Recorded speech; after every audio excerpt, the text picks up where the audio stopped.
Sahana vavatu, Sahana bhunaktu, Saha viryam karavavahai, Tejasvinavadhitamastu ma vidvishavahai. Om Shanti Shanti Shanti.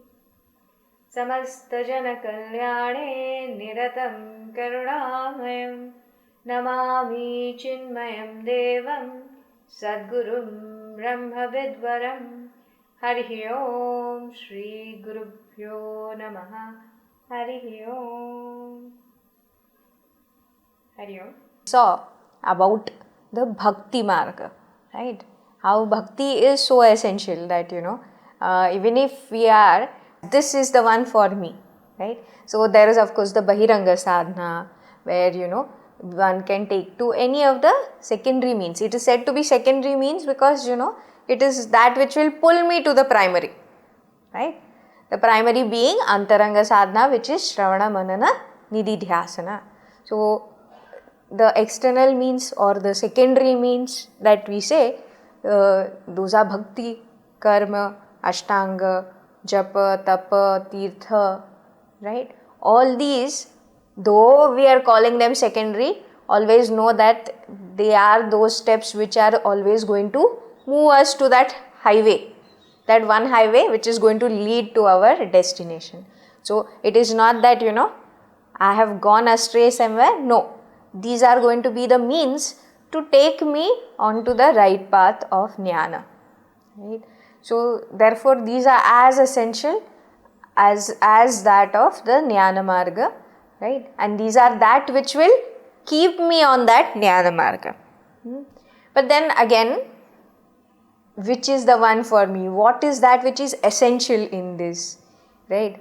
So, when we question in that way, because many come up and they say that, japa is fine, but japa, will it lead me to meditation? Or japa, isn't it just in terms of, keeping my mind focused? So, how is it going to bring me or keep me on that essential knowledge or abidance in the knowledge? How is it going to do that? So, in terms of this, our Gurudev had, given 3 cornerstones of sadhana that we can practice, and these are at 3 levels, right? These are also the cornerstones of this Hinduism itself, this culture that we are following. This is what we call as religion, or we call of as way of life, right? So, this in essence is covered through these 3 principles. What are these 3 principles? That is brahmacharya, ahimsa and satyam. So, at the body level, it is brahmacharya. At the mind level or at the mental energy level, it is the ahimsa. And at the intellect level, where the decision making is happening, where the conviction lies, where the knowledge or understanding or the wisdom arises, there the satyam aspect comes in, right? So, these are the 3 essentials which have been laid down by the rishis of the yore, right?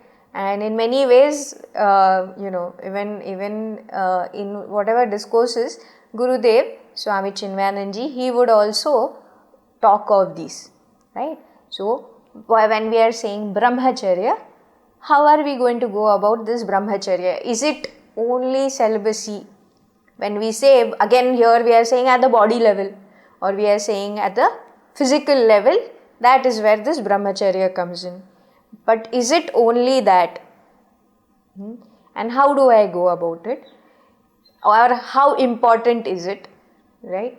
So here, one very sweet anecdote of Gurudev comes in, where he was saying that he was with a group of chicks, right? And he was having this contact diary with him, but somehow the person who was handling it had misplaced it. And then everyone was like, oh, what is going to happen? Gurudev used to write hundreds of letters in a day. Minimum 75 letters he would write in a day, every day. That was one of the sadhanas for him also, to answer the queries and the dilemmas of all his sadhakas, right? All the sadhakas everywhere across the globe. So here now, without the contact diary, what is going to happen? So in that way, Gurudev, completely nonplussed, told the person to sit down, and he started dictating to him, contact after contact, the address down to the pin code itself, right? So he was able to do this, and this chick who was bystanding and watching it, he was totally amazed at this.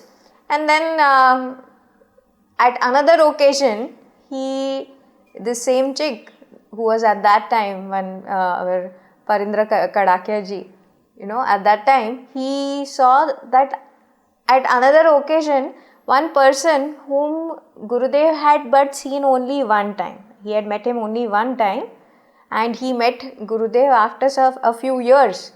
And Gurudev was just like that, able to recall his name, and asked him, started the conversation where he had left off at the last instance when they had met. So again, this chick at that time, Parindraji, he was amazed, and he asked Gurudev, what is the secret, to achieve this kind of memory that you are having? So then Gurudev just in one word told him, it is brahmacharya, right? So it is brahmacharya. So what is brahmacharya? Brahmacharya is not just celibacy, but brahmani charati iti brahmacharya, right? Who is a brahmachari? One who is ever reveling in Brahman, right? So this is definitely one essential practice that each of us can adhere to. When I am just by myself, what are the thoughts that I am entertaining? Is my mind always going externally? Because that is what is the preoccupation of the mind. The senses as such, they do run outside. They do run amok. Be it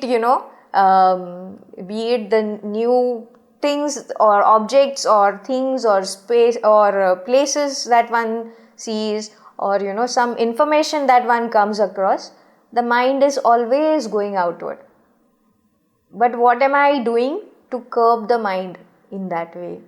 So when we say, at the physical level, it does not mean only the body and the senses, but also that mind which is regulating those